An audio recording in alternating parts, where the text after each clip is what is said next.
So you might have heard that churches can start to meet in person again. And perhaps you're wondering when we'll be moving our services at FBC back into the building. Well, you know what? We're wondering the same thing. I really miss being able to gather in person. I miss being able to do some of the things that we could do in the room that we can't do online. You know, catching up with someone isn't the same. It's great to be able to say hi to someone in the chat, but it's not the same as walking up to that person in the cafe area with a coffee and having a chat about what's going on in their lives. Music's not the same also.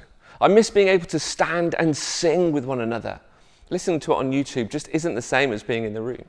I'm really looking forward to being able to gather in person again, but we're not going to rush into it. You know, we don't want to gather in person until we're sure we can do something that's worthwhile as well as safe.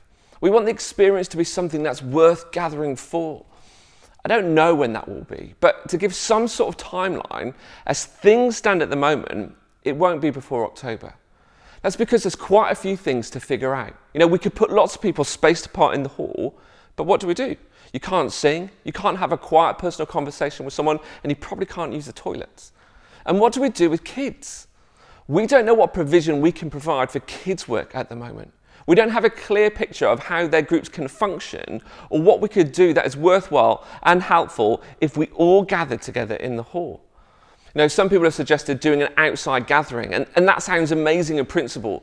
But as you start to look into it, it becomes quite complicated. We still need to know what it is that we're actually going to do, and where will we do it? The fencing area behind FBC isn't that big. We can only get a handful of families in that space observing social distance. There's more room in the hall. But we also need to think about the equipment and our neighbours. So with schools going back in September, we're hoping we're going to be able to learn from what they do, you know, working out a plan for how we can welcome all ages back into the building at the same time. So that's why we've decided not to try to gather until October at the earliest. But it could be later than that. We just don't know yet. So if that's not what we're going to do, what are we doing? Well, we will continue to create a Sunday morning experience for you and your family. FBC Live will be live at 10:30 a.m. on a Sunday morning with content available on demand afterwards. There will also be stuff for kids and young people available on fbcnext.com. As well as that, we'll be hosting a night of worship once a month. You know, we could possibly do the September one in person. We're also working on some activities for families and our communities over the summer, finding ways in which we can continue to connect with each other. In September, we will launch another year of Connect groups. Now, whilst it's difficult to meet in a large group, it's much simpler to meet in small groups.